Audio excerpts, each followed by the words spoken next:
voici avenue Henri Barbus, avenue centrale de ce canton. Des Charpennes au périphérique Est, Villeurbanne possède de nombreux visages qui lui permettent d'affirmer sa propre identité. C'est le centre historique de la ville que je vous propose de découvrir aujourd'hui. La ville est en effet née grâce à l'importante immigration venue des pays d'Europe et du Maghreb qui force les autorités dans les années 30 à construire en urgence. L'architecte Maurice Leroux s'est inspiré des tours de New York, ses plans remportent le concours et seulement 4 ans plus tard, les gratte-ciel, ces bâtiments à gradins, sont inaugurés. Oui mais voilà, trop haut pour l'époque, ils ne seront habités qu'après la libération de 1944. Aujourd'hui, fierté des Villeurbanais, le quartier gratte-ciel est la vitrine de la ville. Les hauts bâtiments blancs en journée et aux colonnes bleues lumineuses à la tombée de la nuit occupent une place de choix avenue Henri Barbus. L'hôtel de ville, construit avec cette même volonté de prestige, élève sa tour au-dessus du canton. Charpennes, le plus ancien quartier, se situe à la frontière de Lyon.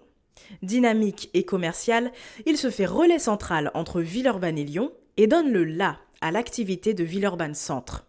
Le quartier de Dieu-Charmette, plus discret, sans recherche esthétique, est quant à lui le plus populaire.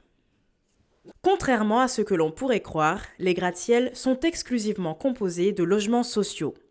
Ici, vous ne trouverez que des T2 et T3, mais rien de plus grand. Un ensemble de 1500 appartements à terrasse à prix HLM. Mais aujourd'hui victimes de leur succès, la liste d'attente pour ces appartements s'élève à plus de 6000 demandes. Dans le reste du canton, l'architecture et la répartition de l'habitat affichent la même particularité que la population. Ici, tous les genres se mélangent, se fréquentent et cohabitent. Villas des années 30 à celles des années 70, logements HLM et immeubles aux appartements privatifs. Le commerce de proximité, à travers ses bars ou épiceries, répond un peu partout aux besoins des riverains. Les grandes enseignes et les cafés-terrasses de l'avenue Henri Barbus animent la vie du centre historique en journée. Mais le soir, seule la brasserie Ninkasi, le cinéma Zola et le très fameux théâtre national populaire assurent l'animation du cœur de Villeurbanne. Alors heureusement pour les jeunes noctambules, Lyon n'est jamais très loin. Forte de l'attachement de ses habitants pour leur ville, Villeurbanne se tourne vers l'avenir. Les chantiers sont nombreux sur la commune.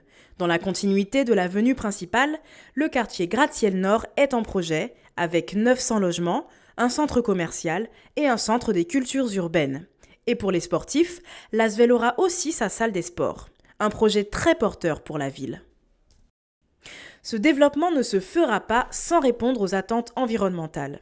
Villeurbanne s'affirme comme une ville éco-responsable. Toutes les écoles sont à énergie positive et produisent donc plus d'énergie qu'elles n'en consomment. Mais encore, 10% d'espace vert, c'est suffisant pour placer quelques ruches et protéger l'écosystème.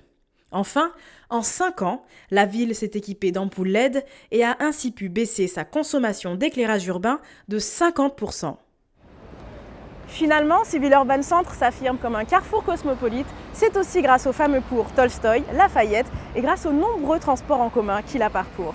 Une nouvelle ligne de tram-trolley viendra bientôt faciliter la circulation et ouvrir davantage la ville sur ses périphéries.